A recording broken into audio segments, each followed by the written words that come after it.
Target penjualan atau omset. Nah, di materi yang ketiga ini kita akan belajar tentang bagaimana cara menentukan target atau seberapa pentingkah kita untuk mempunyai atau memiliki target penjualan atau target omset. Nah, sebetulnya semua kegiatan itu atau kerjaan semua wajib yang namanya punya target. Kita hidup di dunia ini pun pasti ada target yang harus kita capai sebelum batas waktu kita habis di dunia ini.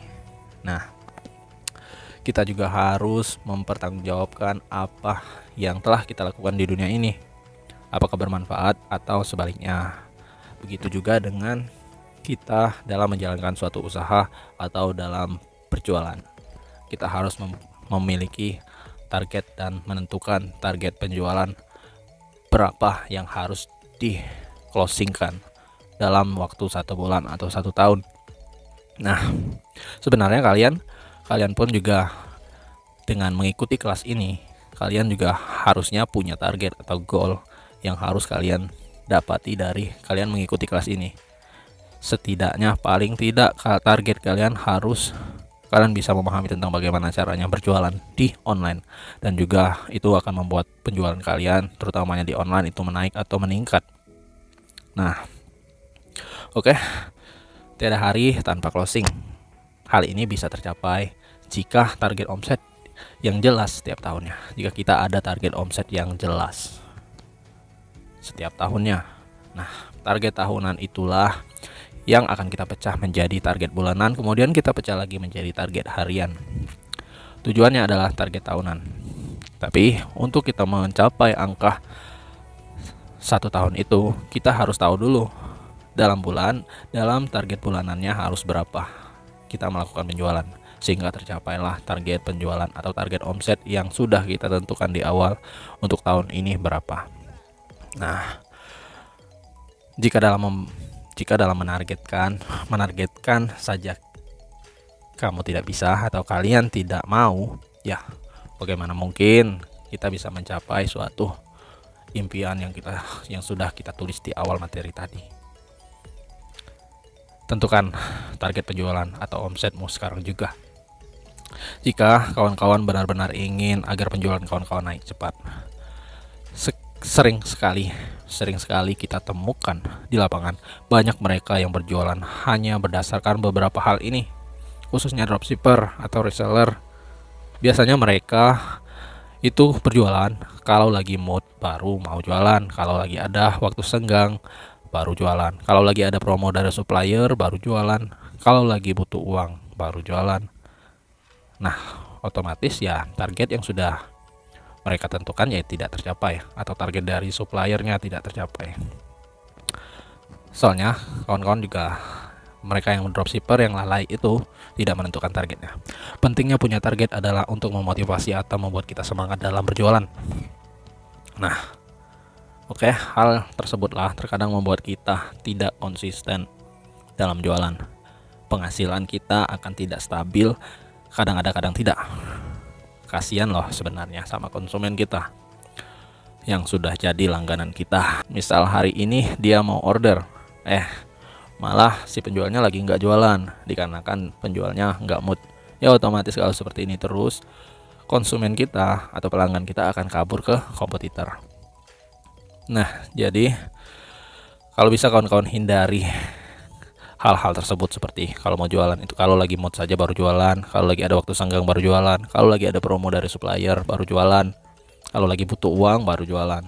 Nah, khususnya untuk kalian yang dropshipper atau reseller, kalau bisa setiap hari, kalau bisa kalian kalau mau istirahat, kalian harus mencapai dulu target per bulan kalian itu harus tercapai.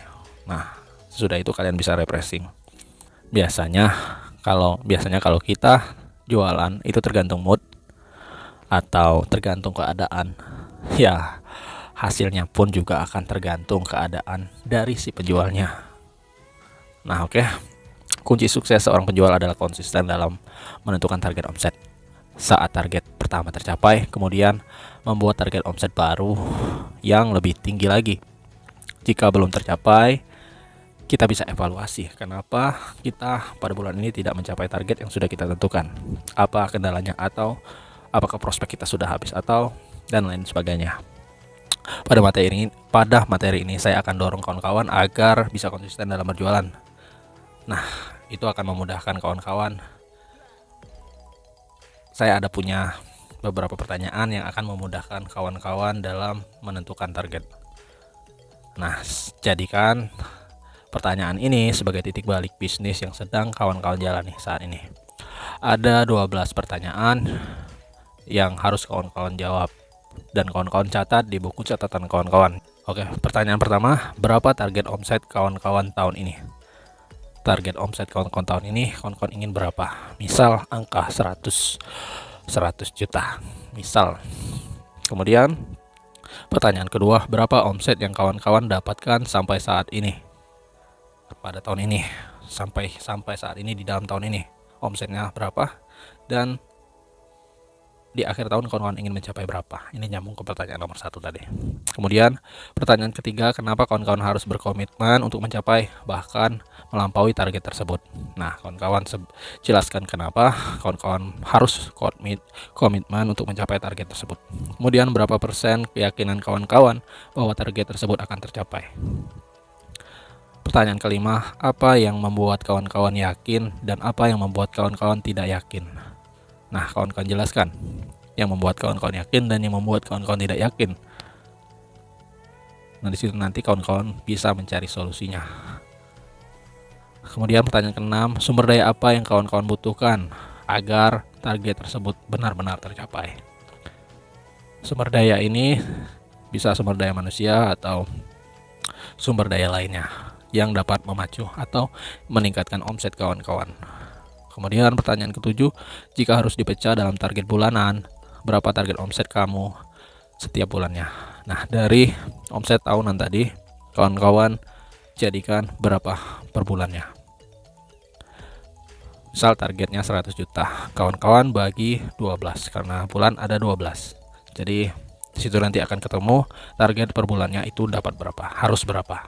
Kemudian pertanyaan ke-8, jika harus dipecah dalam target per hari, berapa hari target omset yang kawan-kawan harus jual? Harus jual. Pertanyaan ke-9, apa persisnya yang akan kawan-kawan lakukan agar target kawan-kawan benar-benar tercapai? Yang pertanyaan ke-10, untuk menunjukkan komitmen, hukuman apa yang akan kawan-kawan buat jika seandainya kawan-kawan dalam bulan ini tidak mencapai target yang sudah kawan-kawan tentukan? Hukumannya bisa seperti sesuatu hal yang kawan-kawan takutkan. Nah, ini nanti akan memacu motivasi kawan-kawan juga. Nah, tak hanya hukuman, pertanyaan ke-12, reward apa yang akan kawan-kawan berikan kepada diri kawan-kawan sendiri jika seandainya target bulanan ini tercapai. Nah, kawan-kawan tentukan reward dan hukuman jika tercapai dan tidak tercapai. Nah, setelah itu kawan-kawan mintalah orang terdekat kawan-kawan menjadi saksi dari jawaban-jawaban atas pertanyaan ini. Oke, itu kawan-kawan tulis di catatan kawan-kawan dan kawan-kawan tunjukkan kepada orang-orang terdekat kawan sebagai saksi bahwa kawan-kawan sudah menjawab pertanyaan ini dan akan mempraktekkan, akan mengactionkan apa yang sudah kawan-kawan tulis. Oke, demikian. Ini cara menentukan target yang mungkin saya ambil teknik yang simpelnya. Kalian cukup jawab pertanyaan-pertanyaan yang saya berikan. Oke, demikian. Terima kasih.